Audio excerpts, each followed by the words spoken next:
Good afternoon. In my native language, I would say to you, Masikati Maskwerasei, which literally translated means, good afternoon, how has been your day? You were all looking at the stage for me, but you were looking in the wrong place. Ubuntu. Ubuntu ngamuntu ngabantu literally translated means a person is only a person through other people. So before I start, I would like you to look to your left and look to your right. And if you don't know the person you're sitting next to, look them in the eye, introduce yourself, find out their name, find out where they're from, because I will be sharing with you an African philosophy, which is very close to my heart. So my full name is Getrude Matshe. Did not want to challenge DK with all my names, but I was born on one of the most fascinating continents in the world. Africa is a harsh continent, but it prepares you to live anywhere. Up until the 22nd of April 2004, I had not quite known what my life purpose was. It was 2 weeks before the launch of my first book, and I woke up that morning with words in my head that had to go down on paper. And I went to my computer and I started writing. And I realized at that point that my voice, my body, my very being in this incarnation is merely a channel the Creator is using to awaken the world. A lot of people ask me, Getrude, are you the typical African woman? I can tell you bluntly now that no, I am not. What I do know is that I was born to be her voice and the voice of her children. Let me tell you a little bit about the typical African woman. In my country, and when I say my country, I'm referring to the continent of Africa, from north to south. The typical African woman is at the bottom of the food chain. The typical African woman is always the last to eat. Her role in society is to bear the children, fetch the water, fetch the firewood, make the fire, prepare the fields for sowing, sow the seed, and harvest. And in most situations, she does this single-handedly. And at the end of her exhausting day, she is the last to eat the leftovers of her prepared meals. In my country, the typical African woman is sometimes physically and psychologically abused. In times of war, she is raped, and she personifies the downtrodden human being. Now, while all this is happening to her, she asks you, where are you, my father, when my education is sacrificed? Where are you, my brother, when I toil in the field and in the kitchen? Where are you, my mother, when my genitals are cut from my body with a sharp knife? Where are you, my sister? Where are you, my aunt?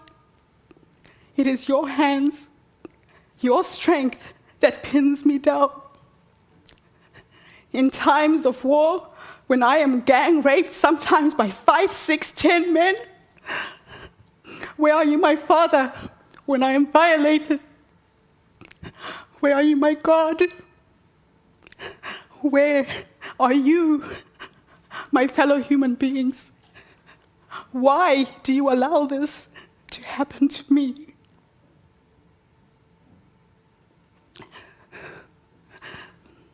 Now, because I'm not the typical African woman, I want to share with you today the spiritual journey that has been my life. I was born in a small village called Wedza on the eastern highlands of Zimbabwe and Mozambique. It is the kind of place where you are born there, you will die there, you will amount to absolutely nothing. But I was blessed to have two amazing parents who realized that if they educated their children, we would get out of poverty.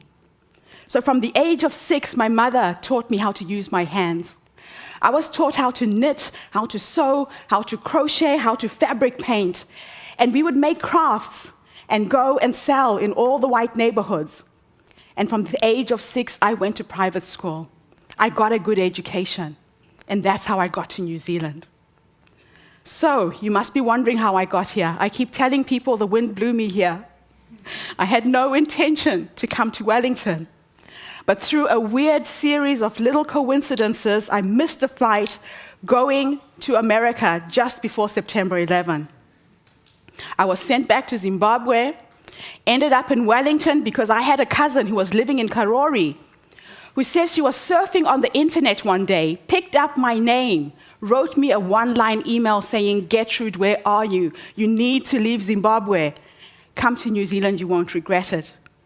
So as an act of faith, we sold everything we owned, and I got to Wellington on the 1st of November 2001. And from the day I landed in this city, my life has been magical. I found a job working as a systems analyst in Lower Hutt, and it was awesome. But my husband could not get work here because he was a doctor. He had to wait 1 year to get accreditation with the Medical Council of New Zealand. So he found a job in Australia, in Mount Isa. When he got to Queensland, he called home. He said, "Getrude, stay where you are." He said they had put him in a rural outpost. There wasn't even a road to this place. So he commuted and came home once a month for the first year. And I was losing it. I had 3 kids under the age of 12. And I approached my boss one day to see if I could renegotiate my work hours so I could work from home in the afternoon, go to the office in the morning. The day I approached my boss, he was in a very bad mood. This man stood in his office and said, "Getrude, you don't have a choice. It's either you stay or you go." And I stood in this man's office and I realized that he was forcing me to choose between my children and work, and my babies are not negotiable. So I quit my job, went back to my art, started painting my fabric. I painted 100 meters of material. I went all over Wellington trying to sell this fabric. The fabric would not sell. Everywhere I went, people would look at it and say, "It's beautiful, but can you paint ferns?" Or, "Can you paint fish?" I come from a landlocked country. I was painting zebras and giraffes and African animals and trying to sell an African product, and it wasn't working. Then one night I had a dream. I dreamt of my grandmother who had died 10 years before this, but she is my spiritual guide. She came to me speaking fluent English. She hated English, but she stood there with her hands on her hips and she said to me, "Getrude, if you have a problem, break it up into small pieces." 2 a.m. in the morning, that dream made no sense. When I woke up, I realized what the dream meant. I got my scissors and I cut the fabric into small pieces and I started making cushions.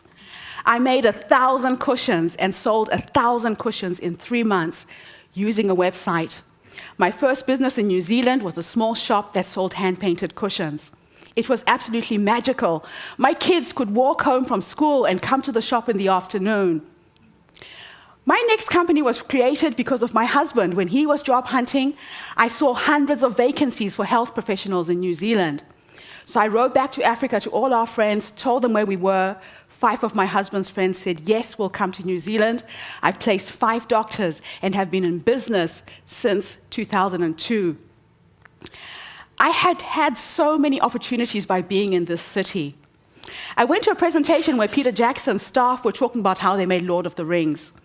And I'm sitting in the audience thinking, gosh, I wouldn't mind acting in one of Peter Jackson's films. So when we had the question-answer session, I put up my hand and I asked the question. I said, "Look, I know you're working on new movies. How can I take part? I used to be an actress in Zimbabwe." They told me to email my CV, which I did. 2 days later, I was cast to take part in King Kong.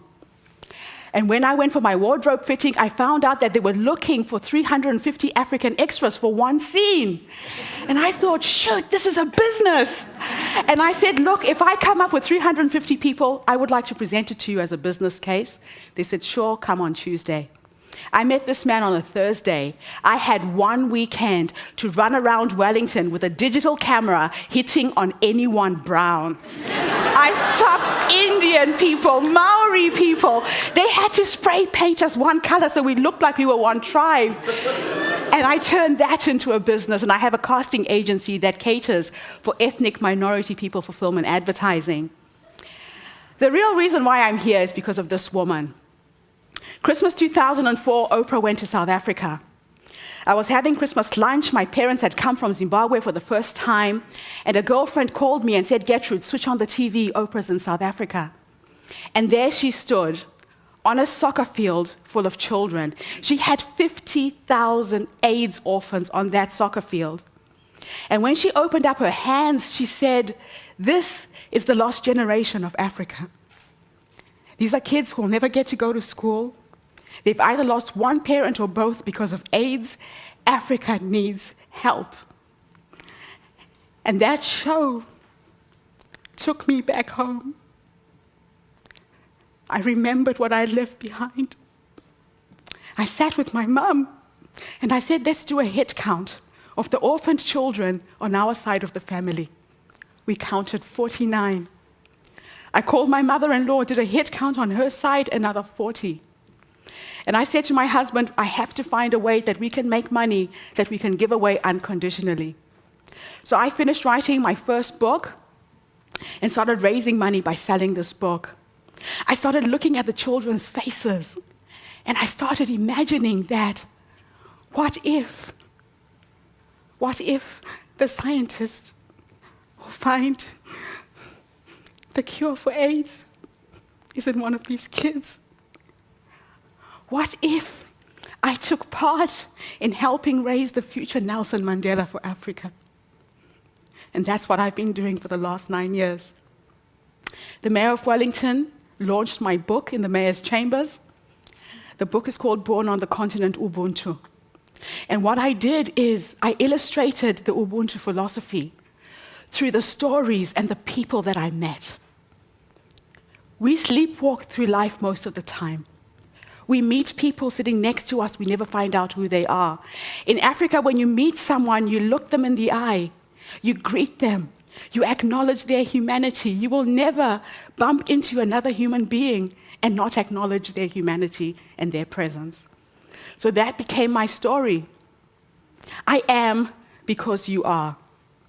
The human race is one. In Ubuntu, there is no you, there is no me, there is only we. My grandmother used to say that the world's problems are very simple. If every single person on this planet heard that there is an earthquake in Haiti and we each gave $1 to Haiti, that would be a country restored in one day. Why are we dying of starvation in the developing world and you are dying of obesity in the developed world? There is enough. There is enough in this universe to go round, but we have forgotten this. So my project took me on a journey. My friends here in New Zealand agreed to come with me for the first time to Zimbabwe. It was when the recession hit. I could not fundraise. There was no money to send back home. And I challenged these 3 ladies to raise $10,000 each and come on a magical trip. I turned that into another business. It's called Walk on the Wild Side Tours. But when we got to Zimbabwe, we managed to restore the primary school where my husband went to school and where his father used to teach. There are 280 kids in this school. 70% have either lost one parent or both. We managed to paint the school. The community came. We started giving people microloans to make bricks. All the women in the community who know how to sew have been taught to make the school uniforms for the kids. And it's now a project that is lifting an entire community from the grassroots level up. We are now supporting an orphanage in Bulawayo that has under 12-year-olds. The baby that I'm holding in the corner died 2 weeks after I got back to New Zealand. And I keep looking at that picture as a reminder that I have to keep going. We end our trip after 10 days of living in a community with no electricity, no running water in the Victoria Falls. You go bungee jumping off the Victoria Falls Bridge. I've done it 3 times on the same day. You get this adrenaline rush, and you just want to go back for a second hit, for a third hit. My husband and kids had to stop me the 4th time. You go for a walk in the bush with these amazing animals. Africa is a fascinating place. It's the only place in the world where you can get so close to nature. There's a protocol on how to walk with these lions. You have to walk behind them, not in front, otherwise you'll lunch. And we end our trip teaching you all kinds of things in terms of our culture. We do the game drives at night and at day. And we all come back to New Zealand, and you get your tribal markings, and you become part of our tribe. This is my baby brother. He was born when I was 13 years old, and I remember Mum would put this baby on my back, and I'll look after him for her. But he died of AIDS in March 2009. By the time I got to Zimbabwe, my brother was 6'2". He was 48 kgs in weight. And I had the honor of nursing him before he died. And the gift he gave me was that he showed me a psychological side to AIDS that I had not seen. This disease is more psychological than it is physical. And as a people, as the African people, we have bought the story that if you are HIV positive, you're going to die. That is why we're dying by the thousands. And I realize now, while I'm in New Zealand, that I have to go back to Africa to tell a different story. I have to help my people change their minds around this disease. So I went back to school. I did a course at Avalon Studios, and I started working on a movie script based on my life and based on the AIDS story. This movie is going to win 8 Oscars. I made a decision when I started 7 years ago that I am the first African person to write, direct, and produce an Oscar award-winning screenplay. When I first said this, I was shaking in my shoes. When I said it a second time, it felt so good. I said it the 3rd time, it felt so real. And now all I have to do is finish writing the script. AIDS is a consciousness. Poverty is a consciousness. Each time I go back to Zimbabwe, I realize that we are sitting on the acres of diamonds, and we don't even recognize it. Somewhere in our history, we were told that we are poor, and we believed it. I come from the richest continent in the world, and I am going to go back to tell a different story. Thank you.